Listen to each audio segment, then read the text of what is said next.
everybody. This is David Petrie here with Agiscles Thomas on the Dark Hypotheses podcast.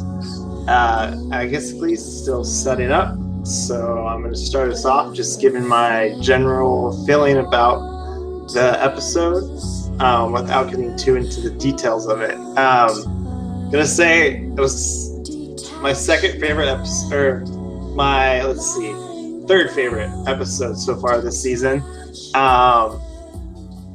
Really loved the humor that they threw in there again. And definitely loved more of the character development.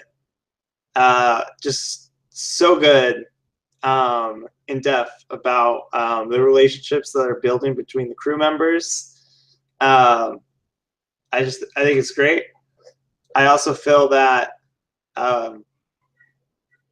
that there's a lot of surprises that come at you again, and that's great too. I love surprises. Without saying too much, I feel like one of my hypotheses was wrong, and I'll get into that later. And I just feel that that this episode is also starting to line up with episode 3 and some of the things that have come. And so I think that we're going to be seeing some great things coming up. And I love seeing more of the new characters in this episode, Andrea and Solara. That was one of the things that I really appreciated, seeing them, how they're gonna, how their characters are, and a little bit more showtime with them. Running out of things to say.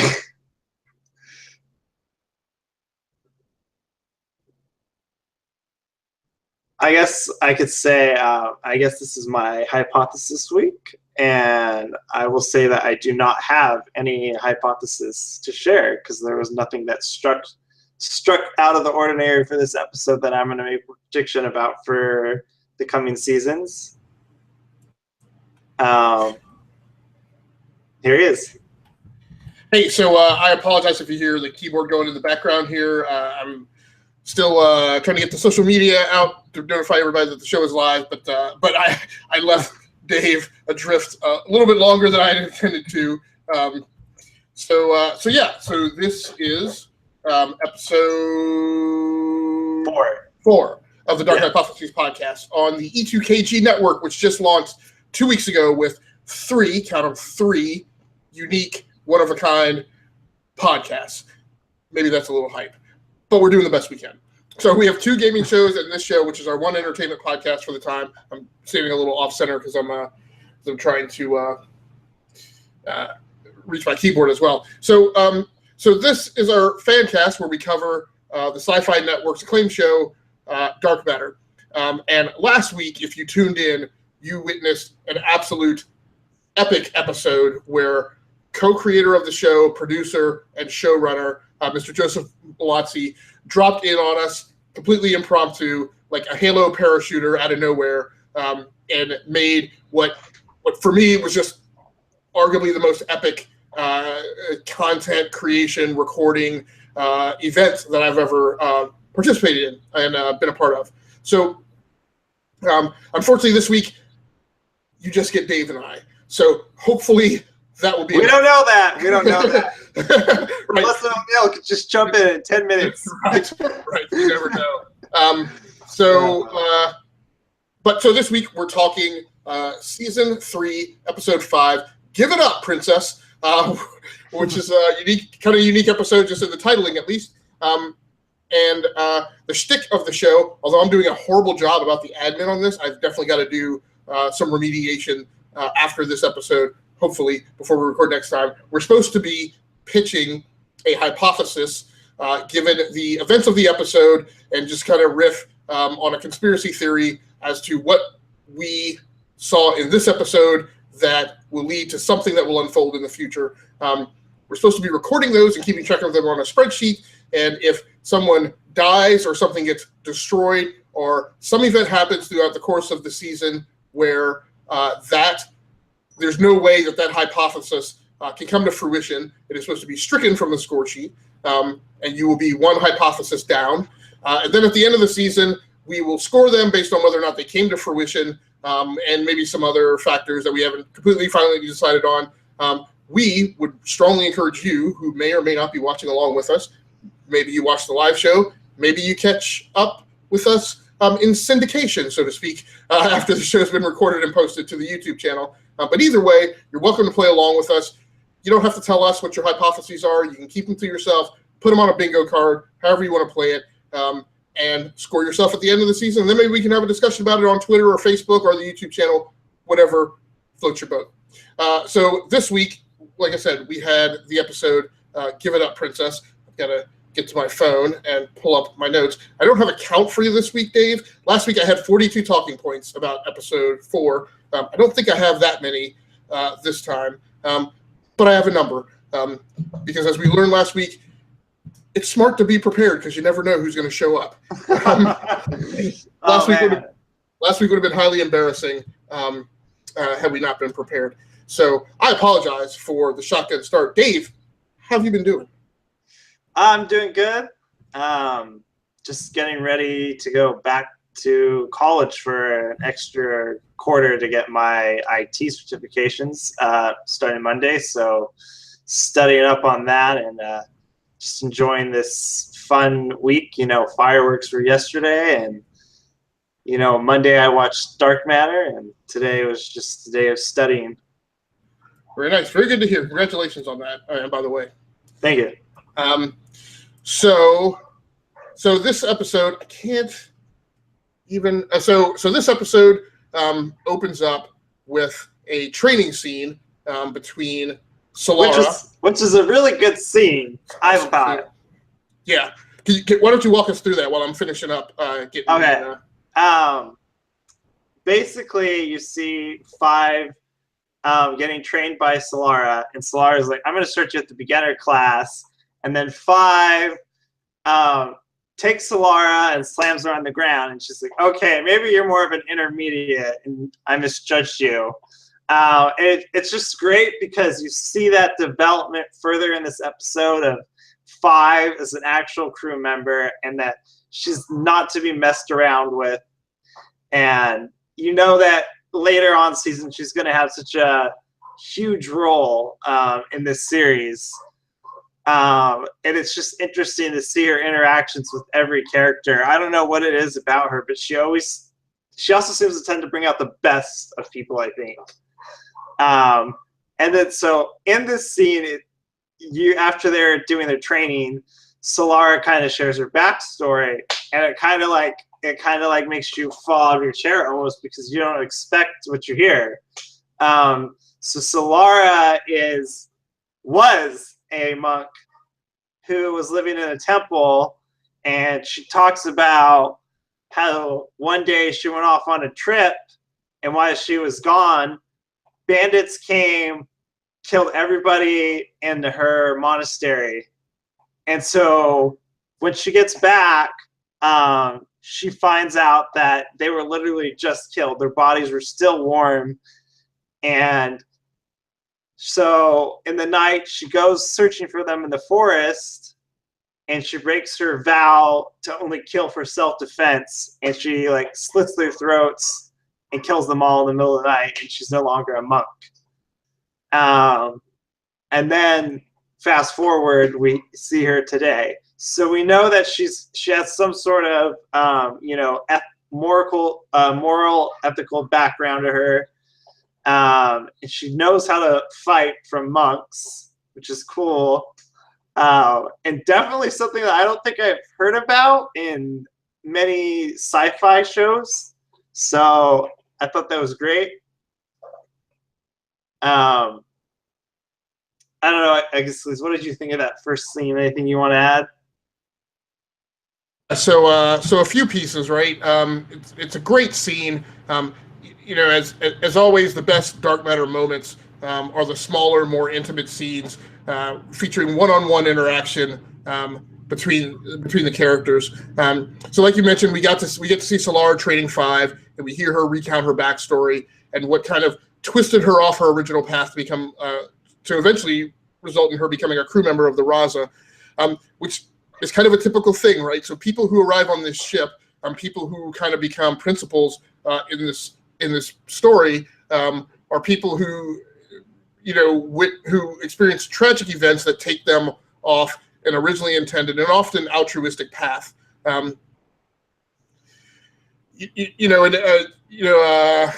Alyssa, I'm forgetting her name, Ayisha Issa, who is the actress, as Mr. Mallozzi told us last week, who portrays the character Solara, really does an incredible, a very enjoyable performance in the scene. You kind of see some tragic emotions flicker across her face, but she doesn't do full-on sorrow, right? She's very conflicted in going through this. There's definitely some kind of PTSD characteristics that she represents. But I didn't notice that. Yeah, I love the range of emotions that kind of flow across her face in that scene, where, like, from word to word, literally, she is sorrowful, regretful, but also very focused and single-minded that she did the right thing, and doesn't have regrets.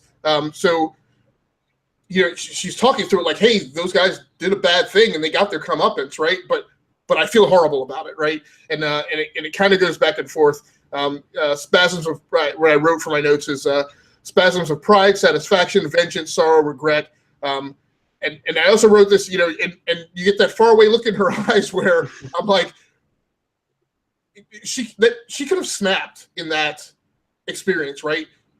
You see the potential, again, go across her face to have just gone full on psychopath, right? And so what's remarkable in terms of the telling of the human spirit is that that event didn't send her over the edge. She could have just become a killer at that point, right? Yeah. But she's not. I called it dipping into the edges of the psychopath. And what's also remarkable in terms of human character storytelling here is many is the time that when you get convinced to do something horrible, right? And it's kind of telling of the military machine, right? You arrive at that point through collaboration with other people.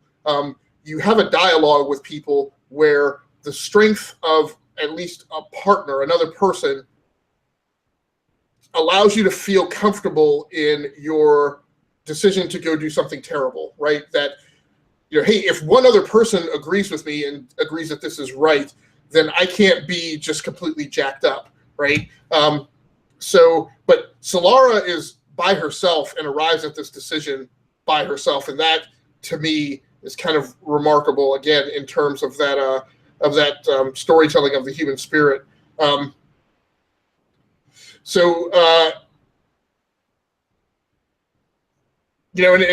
my other note is here, what I wrote is, most people in that case would have run, right? You come back to a monastery, everybody's dead, bodies are warm. She goes, well, they couldn't have gotten that far away. I'm thinking they might still be here, and I need to go run and hide, right? So a lot of people in that case would have run. So my question to you is, what does this say about the kind of person Solara is, and kind of what is the makeup of her mind, in your opinion? She's somebody, it's kind of like flight or fight, and she's the fight type of person, she tackles, she's kind of a little bit like 3, where she thinks about her decisions before she makes them, and she's not afraid to back down. And I'm really surprised that we haven't seen, any scenes between 3 and Solara closely yet. I haven't seen any, any conflicts, with her and any of the crew, so it'll be interesting, to see if there's any surprises that were thrown at us, that we don't know yet about Solara. You're mentioning we haven't seen any not any really hardcore conflicts between her and 3. There's been some kind of gentle ribbing of each other. Yeah. But really, what I feel like we've seen indications that there's kind of the sense of them being kindred spirits, and that would kind of make sense, right? Given 3's background and the fact that his his parents were murdered in front of him, and then he was taken up under the wing of really, at the end, the guy who killed them. So yeah, there are definitely some similarities between those characters that I'm hoping we will see, pan out to be something significant in terms of plot devices or story. Yeah. And it's kind of weird too. The episode doesn't have. Well, I guess they're kind of maybe giving us a break, but I felt there wasn't a lot of number 3 in that episode at all. I feel like this last episode focused a lot on Andreas and a little bit on Solara. It felt like this was really dedicated to the new members, and then 2 was kind of in the background, kind of being like, okay, I think this is the decision we should do. This is the decision we should do. And then we got to see a little bit more of the android again because, gosh dang it, is she not our favorite character at almost? Because she's comedic, she's serious. It's just so great. I love it. Yeah, I really hope. I think they need to do a little more in this vein. But I'm hoping that we see enough of her in this season, pulling this alternate personality act, that she gets some type of award nomination. It's so good. It's so good. Because I'm also watching Orphan Black right now, and I'm way behind on that series. I don't know if I'll ever get caught up, but I'm watching season 1 right now, and there's a lot of similarities that I see Tatiana Maslany, who plays the title character in that show,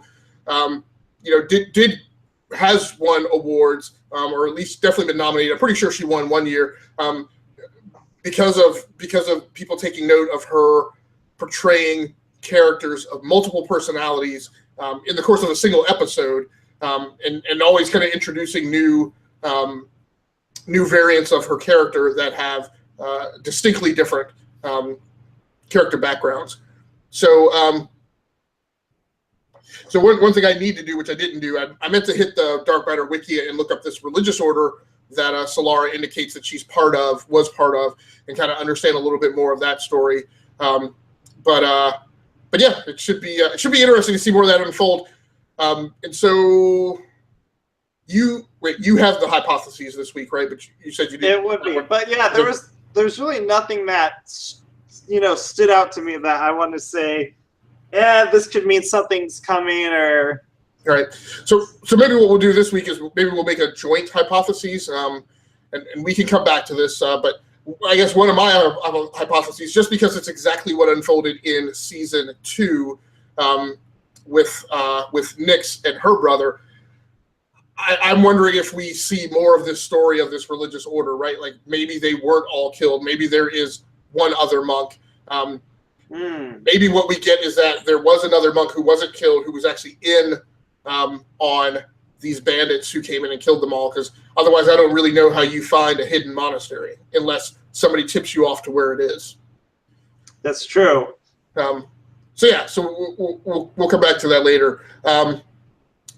So the real meat of this story, we spent a lot of time talking about Solara in 5, because I feel like it's maybe arguably it's the opener, but it's maybe the most significant character piece in this episode. But the meat of the story is that Adrian kind of not really a ruse, but he kind of comes into the crew and tells them that he wants to head off to this one sector because he hears the war is moving in that direction.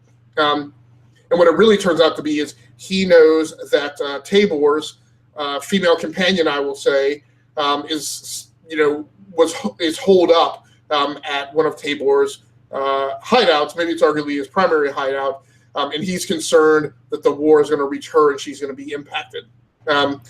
So they dial into this station where she is, and she has apparently been kidnapped and is bound by a rival mercenary, I'll call him, who demands that Adrian turn over this this data file that supposedly Tabor had, that the crew determines probably holds information in the location of a secret Ferris Court base, which is theoretically building a massive armada of starships that can definitely turn the tide of the war. So once they call in, and once the rest of the crew are on the call and see this woman brought up and that she's been kidnapped, everybody accuses Adrian, maybe ribbing again is the more appropriate term, that his real intent was not to check in on the base, because I think he may have said that he thought that's where Tabor went to get holed up. And Mr. Mallozzi just liked and will probably be retweeting our tweet announcement that we're live, in case any fans are wanting to, and he did retweet it. So always an honor. So great. But maybe intimated that he thought Tabor was actually there. But again, when the screen comes on, it's the girl, and everyone kind of gives him a hard time and says that it was really the girl that he was concerned about all along. It's a neat scene, again, showing this interaction between Adrian and the rest of the crew, in that everyone accuses him of his real interest being that he wanted to save the girl, and that his other ulterior motive is that he thinks he has a chance with her. Now, everybody gives him a hard time, but I'm kind of like, she was hooked up with Tabor, so certainly Adrian has at least an equal chance. I mean, with all due respect to David Hewlett, at least as his character is portrayed on the show, his character is not portrayed as a ladies' man. So there's this interaction with Adrian and the crew, and I love at this point that one of Five's sticks in the scene is, as he talks through things and goes through approaches that they could take, she continuously goes, seriously? So because of course Adrian is dipping into these elements of humanity that are questionable in terms of their moral ambiguity. So, I mean, what did you think about that scene on the mess deck, Dave? Remind me the scene where they're talking about, about him, wanting to save the girl, and he doubts it that saving her at first, is like gonna really work. It's kind of funny, I didn't think too much of that scene.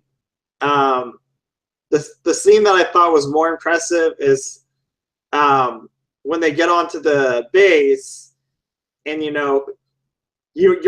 I start to wonder. Sorry, I'm jumping a scene, but I'm wondering when they're on the base. Like, I'm starting to wonder, oh my gosh, like, is he gonna give them up? Is he gonna give them up? And you could tell Five is just worried, and throughout him being pressured by the GA, no, he doesn't give them up. And his defining moment is when he says, well, I'm not Tabor, I'm my own person. And I was like, wow, like, that's pretty cool, Yeah, and you would suspect that will be like the continuing kind of evolution of that character, right? That he strives more and more to self-define himself as Adrian, the whatever it is he's going to become, versus Tabor, the caretaker of Tabor's, business relationships.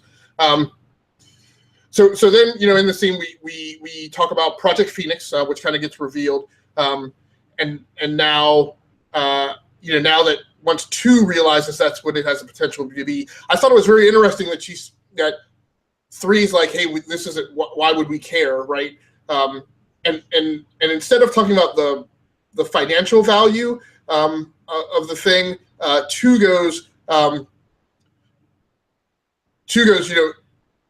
what do you mean? Like, it could turn the tide of the war.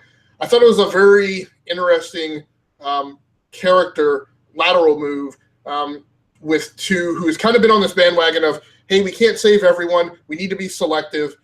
Really didn't want to get involved with the mining colony in episode 3, but now is becoming more interested in, again, kind of acting in a more altruistic fashion. And to me, I wonder if the departure of, I'm wondering if we're seeing an element unfold where 6 in his departure is becoming this moral catalyst for the crew.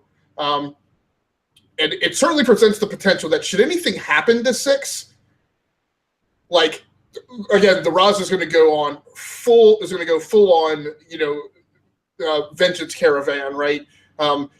and I feel like in his detachment from the crew, he is becoming this moral inspiration. Do you have any kind of similar sense of that? Yeah. No, I think that that they've been going, in this route where they're trying to do everything morally right. We can talk a little bit more about what I think is going to happen now after that very end scene. Okay, so they travel to Regulus 12, where they think, I can't remember exactly, something is located that may help them obtain. I guess they're going to find the data file. Regulus 12 is a space station that has actually been destroyed. All right, there's the destroyed space station, and then they go to Talithus 8. Yeah, Talithus 8, where there's like this lockbox in there. Yes, yeah. And before we get to that scene, so we have another great like one-liner where Adrian said before they went to Regulus 12 that Regulus 12 would be a walk in the park. He then recommends that they go to Talithus 8. That's certainly where Tabor has a backup of the file, but he's going to need 5 to go with him because he's going to need to break through security to obtain the file or whatever, and that's what 5 does. So it's a little more complex than Regulus 12. As I mentioned, before they went to Regulus 12, he said it'll be a walk in the park. So this time, he says, it'll be, and 2 finishes his sentence and says a walk in the park. And he says, more like a light jog, right? So he characterizes that this is going to be something a little more complicated. But then I think we have a big kind of character development scene where he and Solara. So there's a cut scene, and I really like how this was done from a cinematic aspect because it's a mirror scene showing 2 different dynamics. You get a scene of 2 and 3 walking through the hallway, talking about why they're doing this and blah blah, and that 3's not sure this is the right thing to do for them, and then you kind of scene swipe and cut to a scene of Adrian and Solara walking down a hallway, I guess proceeding towards an airlock. And Solara's like, you don't. I'm going to come with you. And Adrian's like, no, you're not. I'm going to go with 5. And she's like, you're going to need backup, right? You're going to need a fighter. And Adrian kind of says, look, I'm tired of everybody covering for me and sticking up for me and protecting me, right? This is my thing. She's my responsibility. It's time for me to man up. And I thought that was an awesome scene. Again, very similar and tethered thematically to the opening scene where I talked about Solara having arrived at this decision herself in her backstory. Adrian's doing the same thing. He's going into this, and he doesn't have a corroborator who's telling him, and I mean, last episode, 2 told him to go hide, right? So, so I don't know. I mean, is this, where do you see the potential for Adrian to kind of line up amongst the crew, given that is such a hard question because I haven't thought about it yet, but that's a good question. I definitely don't know where his place is because I don't see him as a fighter. And I don't quite see him, being their kind of the I know all the secrets guy forever too. So I don't know if he's going to end up becoming, you know what? Now I'm talking about it to myself. I feel like he's going to become like the new One, in a sense, where he's kind of like he's got resources. He's kind of nice like One. I just kind of see that similarities in there. Yeah, that's something to keep an eye on because he doesn't have the strength of moral compass as One, meaning Derek Moss One had. But I think you're right in that he's inherently kind of a nice guy. Again, morally ambiguous, but he's just not mean, right? He's an opportunist, but he's not mean. And so I can see elements of that dynamic kind of kicking in. That's an interesting theory. I hadn't thought about that. So also in the scene, we kind of see the very pragmatic approach to Solara. And so, last episode, Mr. Mallozzi talked to us about how the original cast, where each of them was an archetype, right? A kind of template for a given type of character that you normally see in sci-fi. I wonder if some of that archetype casting is still going on because I felt like in that hallway scene and in ensuing scenes in this episode, I see her kind of painted with stripes that are similar to Worf on Star Trek: The Next Generation, as well as Teal'c on Stargate SG-1. And of course, we talked about that's kind of where Mr. Mallozzi and his partner Paul kind of got into the specified framework that they kind of work in. And as well as, and then they went on to Stargate Atlantis. And you have a similar character in Jason Momoa's character there. So I like that. I don't have any problems with that. Look, Worf and Teal'c were two of my favorite characters in sci-fi ever. I haven't watched a lot of Atlantis, but I definitely like what I've seen of Momoa in that outing, and I have no problems with Solara kind of filling that space in this episode. Do you see the same thing, or do you see any kind of character analogs in terms of any characters who are kind of your favorite on this show and are reflective of another character in another sci-fi property that you kind of... Yeah, I kind of saw the android a little bit like Worf, and also a bit of Data in her too. Because Data's kind of like a funny robot, you know? Yeah, absolutely. And unpredictable. Yes, and as we go on, maybe we can talk about some of those differences. So then we get to the part you mentioned where Adrian and Five go down onto the space station and proceed to unfortunately get themselves captured. But then we have a scene of comms between the android and 2 and 3, and I love the android's line. So this kind of starts the snowball of what turns into like a great android episode. And we get the what is her line? Isn't it, I have a plan and let me get my boots or something like that?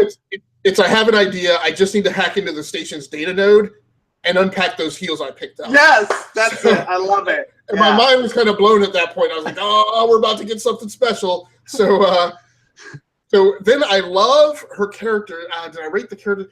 Anne Devereaux is this person. And if we go this route, I'm going to love this so much, where I do love sci-fi shows, but also any other shows where, even going back to Seinfeld, right, where they all had these kind of alternate personas that they would take on. I think Costanza's was like Mark Vandelay or something Vandelay, who was like the owner of Vandelay Import and Export, right? And there were these whole kind of alternate persona, but recurring characters that they would transform into.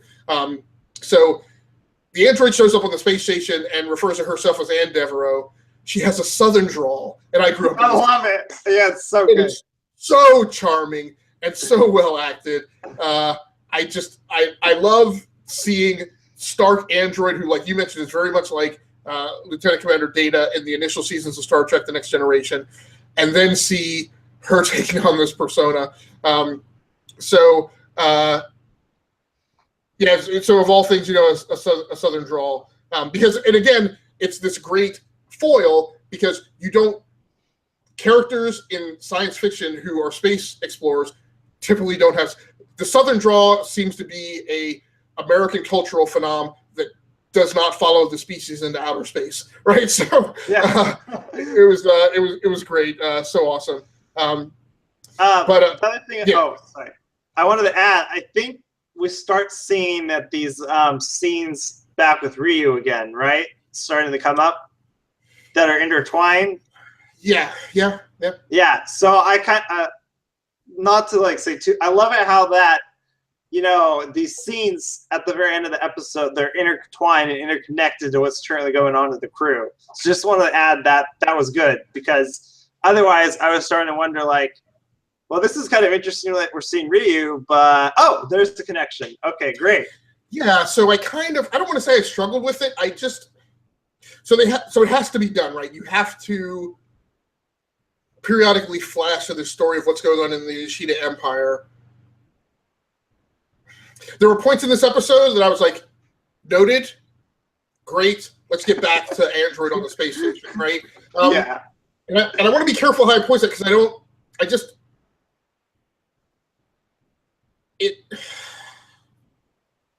don't know how I want to characterize this. It was necessary, but it didn't engage me as much. And that's less of a critique of the Ryo Ishida and Ishida Empire scenes, and more of a compliment to to what was going on in the core storyline and about how well it was done and the really awesome things we were seeing in that storyline. Look, I don't know how the rest of the season goes, but what I will say is Zoie, I can't remember her last name, but the actress who plays Android, pulling a Orphan Black and Tatiana Maslany, she owns the screen when she does that, and it is hard to enjoy other things going on when she's doing that shtick. When she does that, I kind of get in this mode where I'm like, that's all I want to, like, I don't put the Ishida scenes like in a pip in the lower right-hand corner of the screen, because I just want to see more Android, right, of her pulling that acting job. So I also like, and again, to me, it's a difficult acting thing to pull off, is an instantaneous, what I call slipstream transition from one character into another. It's kind of like, it's most characterized to me by the Anne Hathaway scene in Princess Diaries. No, what's the middle Christopher Nolan Batman? Is that Dark Knight? Oh, no, she came in on the very last one. On the last, you're right. I'm sorry. So that's Dark Knight Returns, I think. Yeah, so exactly. When she is in the scene in the bar where they come in and start shooting, and she's screaming in abject horror, and then instantaneously, when she doesn't need that act, that character facade falls away, and she gets up and walks out as calm as can be. Right. So she goes from screaming, and in a millisecond transitions into the Catwoman character from a comportment perspective. But so I love how Android is talking in the Southern drawl, and then the guy asks her out on a date, and she goes, what does she go? She goes, oh, isn't that cute, but unfortunate, in the Southern drawl, and then he says, why? She immediately shifts into a different voice, but it's not Android. Yeah. And she goes, I don't date guys whose asses I've kicked and then punched him. Great. Great. I know.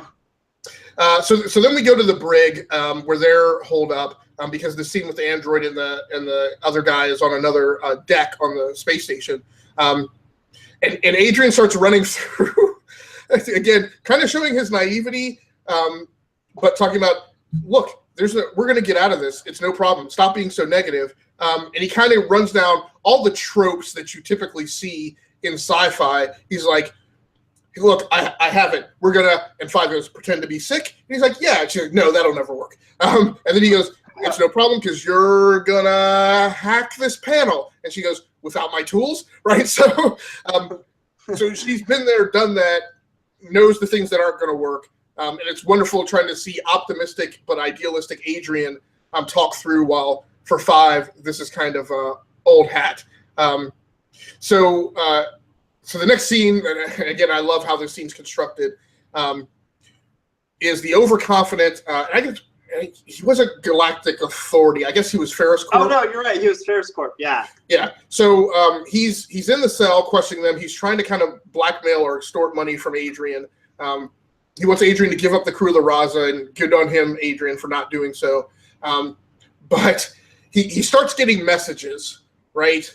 Of like, I gotta interject there. It's go ahead. It's kind of weird that they would know that he's with the Raza.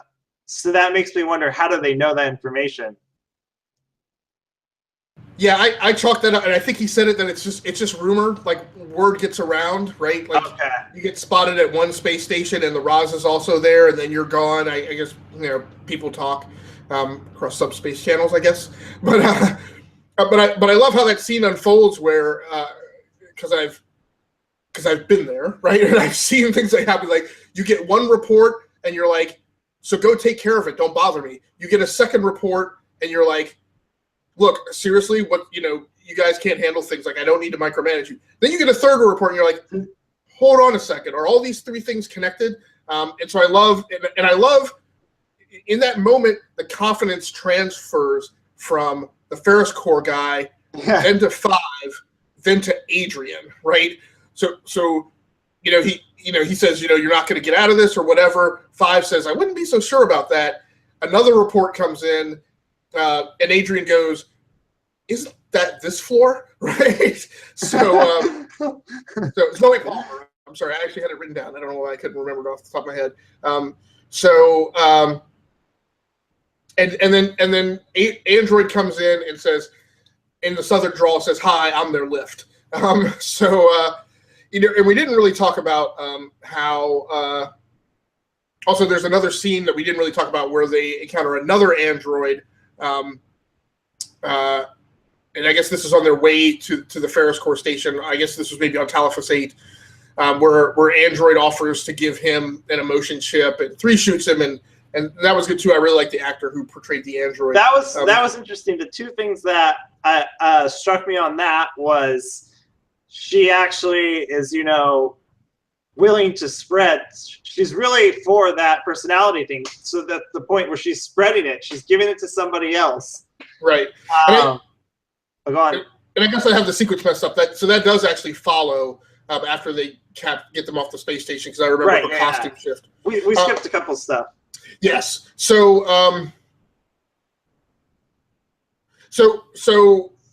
when they go through that scene and Adrian opens up the box and sees that the data chip is not in there, that's the point of the episode where I'm like, because the girl already has the chip, right? You guys are being played. So that was my monk whodunit. I solved the case instance on the show. But also, so as we're going through that, we get this post Ferris Core caper sequence where they're all off the space station now, deciding what to do next. Android comes in, and I didn't mention it because she's got a whole nother personality too. It's like the leather jacket, right? And it's right. It's the one from last season where she went onto the space station and kicked everybody's butt in the bar. And it's the voice that she slipped into with the Ferris Core scene. That's not the Southern drawl, but not Android. We'll call her Biker Chick Android for now. I don't know. But she's not in that yet. She's still in the red dress. And I find this difficult to articulate because I don't want to seem like I'm overly objectifying her. But let's just put it out there. Zoe Palmer's a good-looking lady, right? And she's in a very attractive red dress when she goes onto the space station in the Southern drawl. I can't call it anything other than that because the dress was clearly made to look attractive, right? But one of the great character moments I like out of that is they get off the space station. She comes into the mess deck again where they're meeting. 3 sees her when she walks in and looks at her, obviously finding her attractive. And I love the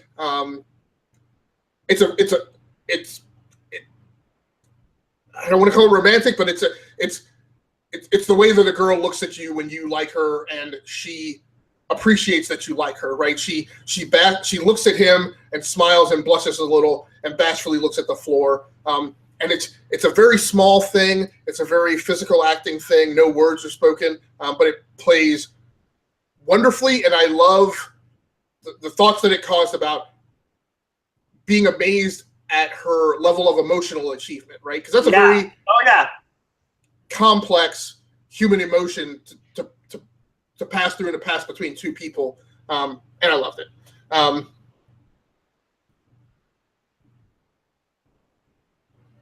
So I'm going to skip some of the things about the Ishida scenes.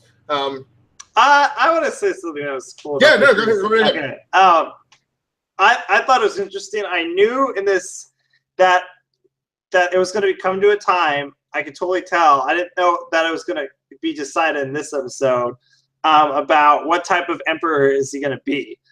And clearly, he's got kind of the devil and an angel on his shoulder. He's got Misaki, who's like, you got to be tough. You can't be nice. You got to kill people. You got to show fear. And then the school teacher, his advisor is like, you need to, give them hope. You need to be save their capital. It means a lot to them. And then initially he goes with the advisor. And I was really happy for that. And I was thinking, oh, good, he's not all bad. And, we hate Misaki so much. And we are so glad that he didn't listen to Misaki. And I don't know if you care for me to jump to the very end of what happens. Basically, at the very end, it turns out... Go right ahead. Yeah, go right ahead. Yeah, so it turns out they try to go and save the capital, and it's an ambush. They lose so many ships. He's pissed, and he decides, that's it. You know what? I'm listening to Misaki. The miners that were, rebelling, take the leader and publicly execute him. And the school teacher's like, you can't do that. And he's like, enough. Right. And then kind of stares him down, right? Yeah. And then there's also, he talks about, there's a scene where there's the new cadets are coming in, and Misaki notices one of them sweating, and she sees that he's got a ring with a poison edge on it. And he says, in the final scene, he says, I want you to talk to that conspirator, find his friends and family, and start executing them one by one until he gives us names. And the brutality of how quickly he changed. And you could see Misaki just smirking, that she was right. And that there's just no going back from there for Ryu. That he's totally going to be going on this, he's going to rule with fear. And it makes me think that that's going to be also his downfall. Oh, absolutely. I mean, that's the historical context, right? Every ruler has fallen into that. And there's definitely not call-outs, but I'll say it's definitely similarities to the other show that I watched last summer. I think you watched the two Marco Polo, right? So we see Kubla Khan go through this and really sorrowfully regret some of the decisions that he makes when he follows the input of the advisors who were telling him to do the exact same kind of thing. So one thing I did want to mention from that scene is, my note here is I love the very nuanced sexual tension between Android and 3. And I think there's in the scene where she's talking about going down to the planet to talk to the security android and try and work out a way through it without using force, which is what 3 wants to do. I think she touches his arm or something. So again, this very nuanced kind of thing going on between them. But I've had enough of 3 hooking up on the show, right? It bothers me that Anthony Lemke has already had a relationship with 2, and now he's got something going with Android. Quite frankly, it assails my masculinity, right? Because I don't think in a million years that I could ever, right, have a relationship with Melissa O'Neill or Zoe Palmer. So it bothers me that we're seeing that unfolding on the show. And I just don't want Lemke to be the beefcake on the show, right? But good on him, right? If 3 is a ladies' man and people find the bad boy attractive, so be it. Nice guys always finish last, I know. So then we get to the planet and we start to see the big reveal of the episode, where the truth of the matter is that, and I can't remember the character's name because I didn't write it down. That Adrian has been played by this woman all along. I think it's something bland, like Tim or something. I can't remember. The girl's name? No, the guy. Yeah, no, it's something like that. But her name is Ambrosia, I think, though. Yeah, something like that. I apologize, I didn't write it down. But there's similarities here too, right? So on Firefly, there was a character called Saffron, played by Christina Hendricks, before she blew up on Mad Men. That was very similar, right? She showed up a few times on that show to con Malcolm Reynolds. The first time claiming that the two of them had been married, and then you kind of see that she's really a criminal, and this has all been a heist and a con, and that happens 2 or 3 times in the first and only season of Firefly. I kind of feel like she's the same. The actress looked a little similar to me to Michelle Trachtenberg, and that's who I actually thought she was when I first saw her. So you see the reveal of the con. Then she runs away. Adrian, I think, chases her, or maybe I can't remember exactly how it unfolds, but she's going to shoot Adrian. So she shoots the first guy who was helping her, and then she's going to shoot Adrian too, because he realizes that she has the decryption key in an amulet that Tabor gave her, and Solara shows up, hits her in the face, I believe in the head, and turns the tide. But when she stands up, she says to Adrian that they can work it out, that they can be partners. And it's one of those moments where you're like, is she for real? Right? And I worry about how Adrian's going to react. And I love that having fallen for this the first time, because we've seen scenes like this where the male character falls for it the second time, right? That he wants to believe, it's a Catwoman scene, right? He wants to believe that deep down inside that she's a good person. I love that the script has Adrian not fall for it the second time, right? Yeah.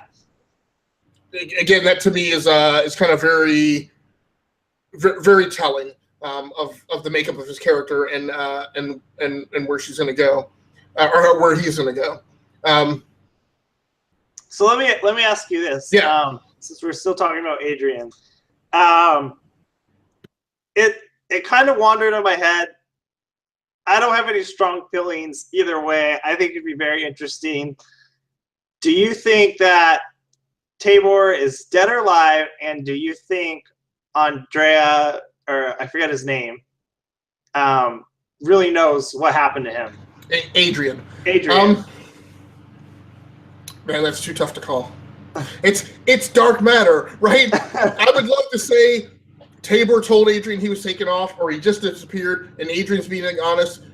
It's completely the exact type of thing that the show would do to 5 episodes from now, or in like the second or third to the last episode, that the reveal is Adrian killed Tabor, right? And took his place. Or Adrian's known that Tabor has been dead for a long time, but he's been telling people that Tabor is in hiding because he thinks if Tabor is dead, that none of the clients will listen to him, right? That they only pay attention to him because they think that Tabor is going to come back. And if they dissatisfy Adrian, that Tabor will turn on them, right? Completely the exact type of thing that this show would do. So I can't answer you, man. I can't. It's just good to hear what you thought. Yeah, no. That is something I've been considering. But I'm going to let you walk us through, because we're about to kind of wrap up and get out of here. I'm going to let you walk us through the final scene of the show, which is really the big reveal, the big club over your head reveal. So first we get that scene where you see 5 talking to 6, and first he says, I don't think I'll be permanently joining the Raza again. And I'm just like, whoa, like I thought wrong about that one. So, and you could just see that it's hard for 5 to hear that. And then after that, there's this Galactic Authority guy, and he's like, well, we plan to like end the war in like 6 months. And we're like, oh boy, like, that's a big thing to say. And then he's like, but we've had to turn our timeline up, and I forget what the reason was. Do you remember? Yeah, so it's because the independent colonies have progressed faster than their models predicted. Yeah. And then he goes in and saying, but don't worry, we're going to have to unleash our secret weapon, Agent Zero. Yeah, and I should say it's because the independent colonies have progressed further along towards unifying than our models predicted. Yeah. And then the screen pans to watching Agent Zero is in fact 6, and they're watching him on the base. So, and then I also think back to the previous episode where Future 5 talks about the triple cross or the double cross again. And without a doubt, I think that it's true that 6 was playing them and that he's actually in the colonies purposely. Or if he doesn't remember, I feel like he's going to be like triggered and he's going to, you know, follow Ferris Corp and he's going to set up the colonies. And it's crazy because you think of it, he played the GA, he played the Raza, he played the audience, and it's just going to be a huge event that's going to have a huge effect on the Raza and 5. And I just want to see if he truly is the villain. I want to see 5 put him down, because what a better way for, you know, 5 to develop her character than, you know, confront 6 once and for all about that. And I don't know if that was a foreshadowing with 5 and 6 having that conversation beforehand, because she said, well, he says, I hope to see you guys soon. So I don't know if that's like a foreshadow. Yeah, so it's very interesting. And so the character that you mentioned, and I've broken down. We just need to have the Dark Matter Wikia page open as we're going through the show. Yeah. But it was Commander Neiman, who is the commander of a Ferris Corps destroyer. So he's the one who mentions they need to activate Agent Zero. Now, that opens up a whole box. Why is 6 in Agent Zero? Why is he an agent of Ferris Corps when he was aligned to the Galactic Authority? It makes me wonder, was he Agent Zero first? Was he Ferris Corps Agent Zero and was sent to infiltrate the Galactic Authority and take actions there that were really beneficial to Ferris Corps? Or was he turned? Or was he turned afterwards, right? Yeah. And now we have a lot of doubt being injected into what happened before they lost their memory. We don't know who made them lose their memory. We just know that it happened through the Neuralink.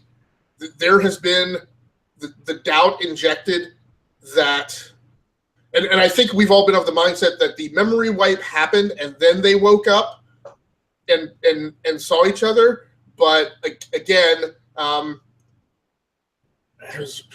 so people don't flip out and take this the wrong way. I'm just calling out an analogous theory that gets kicked around. There's much like this whole thing of like in the theory that God created the earth in 7 days, right? What is 7 days to God? And who says that one day to God wasn't the Mesozoic era of millions of years of the dinosaurs? Maybe that was one day. So it's an analogous theory to that, right? We all have this impression that they had the memory wipe, they fell unconscious, and that moments later they woke back up. But what we really don't know now is, I don't know that they woke up moments later. I don't know that they woke up in the sequence that we saw portrayed in episode 1. It's possible that their memories were wiped, they fell unconscious, one of them awakened and went off and did all types of crazy stuff and then came back. I mean, we have no sense of what the real chronology of that scene is. We have the connotation of what happened based on how it was presented cinematically, but that's not necessarily true. And so there's this whole thing of when was, like I said, was he Agent Zero to begin with, or did he become Agent Zero? Were their memories wiped? Ferris Corps intercepted the Raza, took 6 off, made him Agent Zero via some kind of brainwave mindy thing, and then dropped him back on the ship, right? We don't know how any of that stuff unfolded, so it presents a ton of possibilities.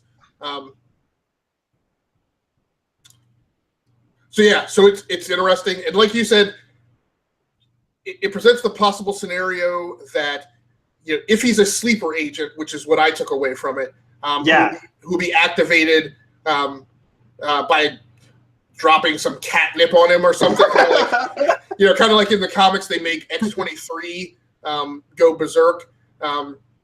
Right. Yeah. Right. So, or if he hears, particular music or like Winter Soldier dude, like where if you say these weird command lines, he'll turn into like this evil villain. Right. Or man, I can't remember her name. What was the character on Firefly? I never seen Firefly. Her name escapes me right now. The actress's name. She was on an episode of Angel. That's kind of where I first saw her. Then Whedon brought her on.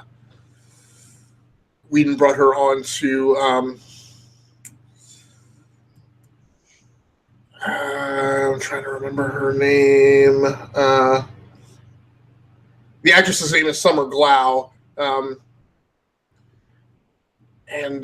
played the character River Tam, who was some kind of sleeper agent who was an assassin who'd been trained by some organization and could be activated. I think by music was her. So there are all these possibilities of if he's a sleeper agent, how he'll be activated. But it's as you mentioned, it's interesting. What if he gets activated and becomes the villain? And what if the summary is the Raza crew has to take him out, and it's 5 who has to take him out, right? That's a big deal. That's a big deal. And again, him being activated as Agent Zero could be driven and commanded to directly confront Ryo Ishida, right? As possible. So yeah, definitely that was a bomb drop to me. Kind of blew my mind. So good episode. So you said you ranked this one number 3 for the season? Yeah, because I would say, well, I think the 3rd episode was the best, and then I would say the 1st episode was the 2nd best, and then this would be the 3rd best. Okay. Yeah, so very interesting. So we thoroughly exhausted every detail of that episode, and we skipped stuff, right? So yeah, for the smaller stuff. Yes, but we've been talking about this for about an hour and 3 minutes, so I would make the motion that we wrap things up. Anything else that you want to cover, Dave, or anything that you want to plug? No, I'm good. Okay. Well, thanks so much, everybody. We really appreciate you joining in. If you joined in on the live show, Mr. Mallozzi did drop into the chat once again. His comment was, "Hey, thanks as always. Alas, can't stick around tonight, but I'll be reviewing and critiquing both of your performances later this week." So I don't think we were as sharp as we were last week, but we're trying. We're trying really hard. Hey, this isn't my day job, right? And we don't get paid. But, we're trying to put this discussion out into the ether so that fans of the show in particular can kind of listen to it and participate in the discussion. Because I'm guessing maybe you don't have a bunch of friends at work who watch Dark Matter. So we're a global community. We want you to participate in this conversation and kind of further the agendas of the Dark Matter Nation. So thanks so much for joining in. That's going to do it for us tonight. We will be back next week on Wednesday, hopefully probably at our regular time of 9:30 p.m. Eastern on Wednesday nights for you to join into the live show. And if you can't join the live show, check out the video when it goes up later this week. I do try and get the episode up before the next episode of the show itself airs. Sometimes I don't make that timeline if I'm video editing the show, which I am going to video edit this show. So if it's not up by Thursday or Friday in the morning, keep checking back for it. And please give it a listen. If you see it on YouTube, you listen to it on SoundCloud or wherever you check it out. Please like on those media outlets, and please subscribe. That's the best way and easiest way for you to get the show delivered consistently and to be notified when the show's available. So thanks so much again. This has been Dave Pecci. Yeah. Hey, if you guys want to follow me, you can follow me on Twitter at comicbookguy90. And hope to see you guys next week. Cool. And Agassically statements from Gearworks.com and the E2KG Network, my own personal YouTube channel where I put all my gaming videos is Rounding Off Infinity.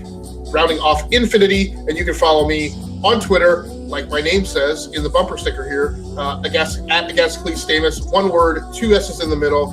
Thanks again for joining in. We will see you next week. We are out of here.